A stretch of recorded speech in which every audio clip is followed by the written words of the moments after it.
Nah, man, the military's fucking crazy.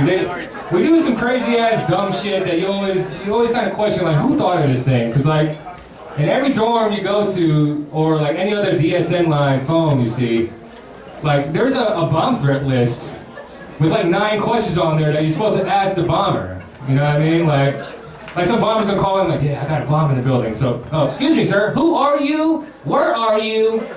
Where is the bomb located? What does it look like?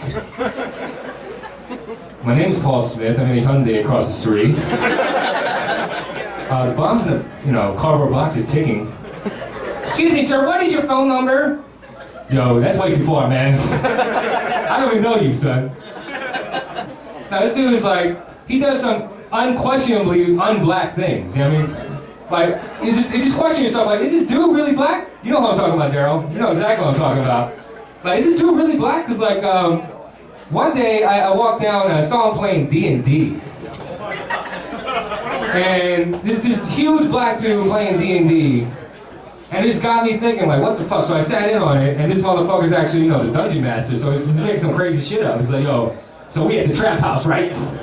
Okay. We need to get out of here, but we gotta slay these crackheads. We got 3 in the enemy party. So, I advise you to take this crack because it's +2 to speed, but it's damage over time because it's poison. I had this Korean teacher at DLI. He told us with a straight face, the reason why fan death is scientifically proven to kill, Asian people is because Asian people are weak against the wind elements. He said that shit with a straight ass face on too, So I was thinking, like, what other people are weak to shit, I was like, black people, obviously water, you know what I mean? Like, y'all motherfuckers are running from that shit. Talk about squirming, man. You ever see a black person in a pool? Shit. They will never put their head under the water, man. Fucking up all that money. You know what I mean? I was thinking, like, what are Puerto Ricans afraid of? And I was like, you know what? They're afraid of work. That's what they're afraid of. That's the natural element. Oh, white kids, man, like, white kids are crazy too. Like, it comes, from generations of just inbreeding, I think. But, like, the kids are fucking crazy. Like, you always see the white kid at the store throwing, like, the biggest fits. They're not obedient and shit. These motherfuckers are just at the store just, no! No! I'll kill you! No! No, get off me! No! I'll fucking kill you, Mom! It's like, it just sounds like it's about to get adopted by Casey Anthony or some shit, you know what I mean? A man's just screaming bloody murder and shit, And like, the worst part about it is like the white parents, they don't do shit to the kids, they just compromise with them. They'll just bend over like, oh, Billy, just stop, Billy, please stop hitting, Billy, stop hitting Daddy, Billy. Oh, God, he's humping a life-size Barbie. At least he's not gay, we got that out the way.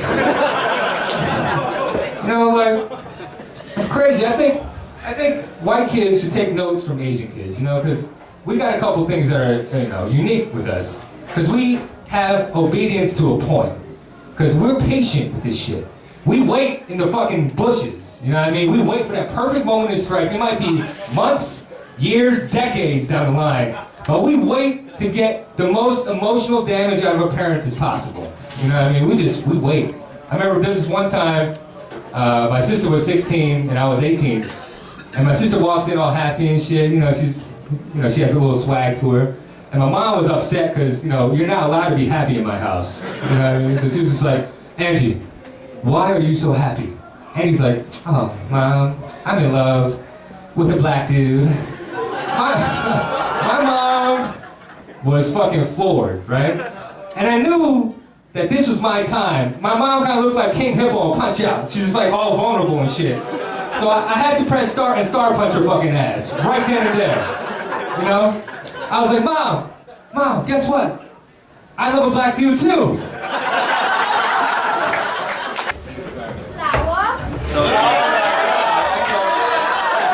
it's a great time to get flowers if you're running out.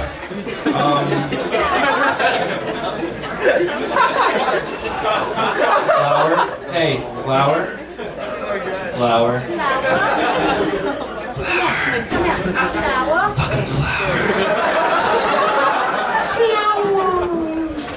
was late for work a few days ago, and I was late because I was in the middle of this dream where I was fighting my little brother, and right when my alarm went off, my brother just happened to be winning, so I pulled off an amazing feat. I actually turned off my alarm, was able to go back to sleep, get back into the same dream, and actually come back and win the fight, which is, yeah, pretty amazing, right?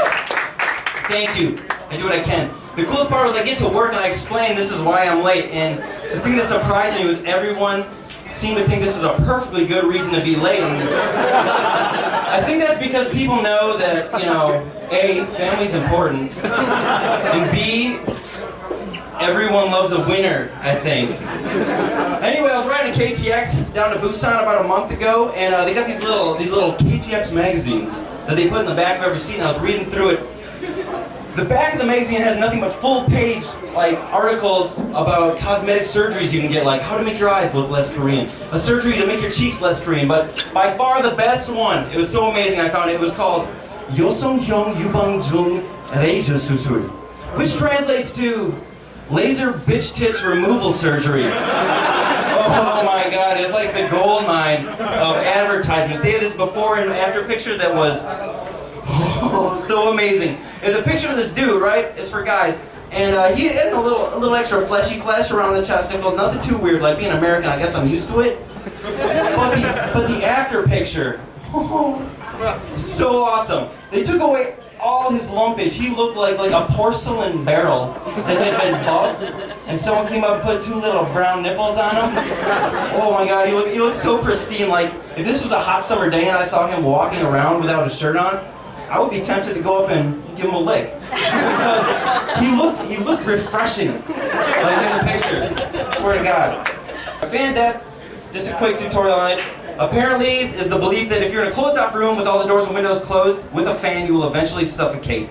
Because the fan, chop, chop, chop, chop, chop, chop, chop, makes the air unbreathable. Like it chops the O2 molecule into an O1. You can't breathe O1 unless you're a fucking fish, right?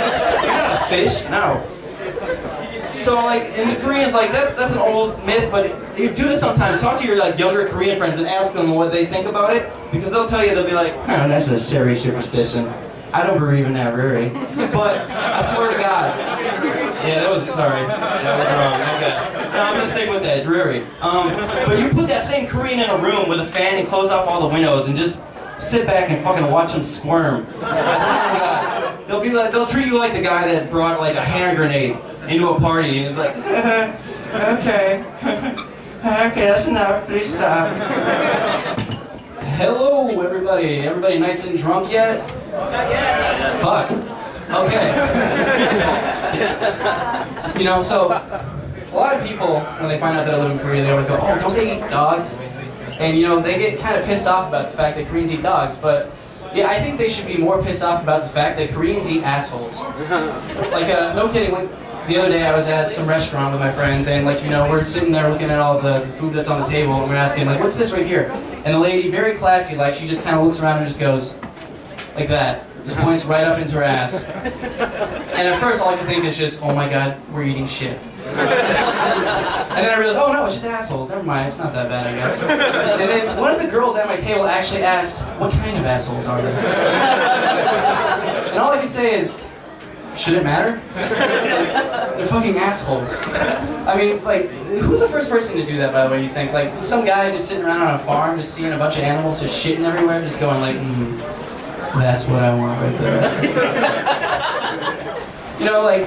I know you're all wondering right now, are all assholes chewy? The answer, no. Some of them are bony, especially Chinese assholes.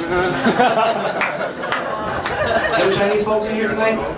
Thank God. And one of the things that I didn't think I'd miss was actually commercials, real commercials. Over here we got AFN commercials, which are just awful. You guys ever seen that fucking Spice commercial? The one where the kid's oh hey mom, I just want to let you know I'm going to prison for smoking spice. And then all she can say is just, oh son.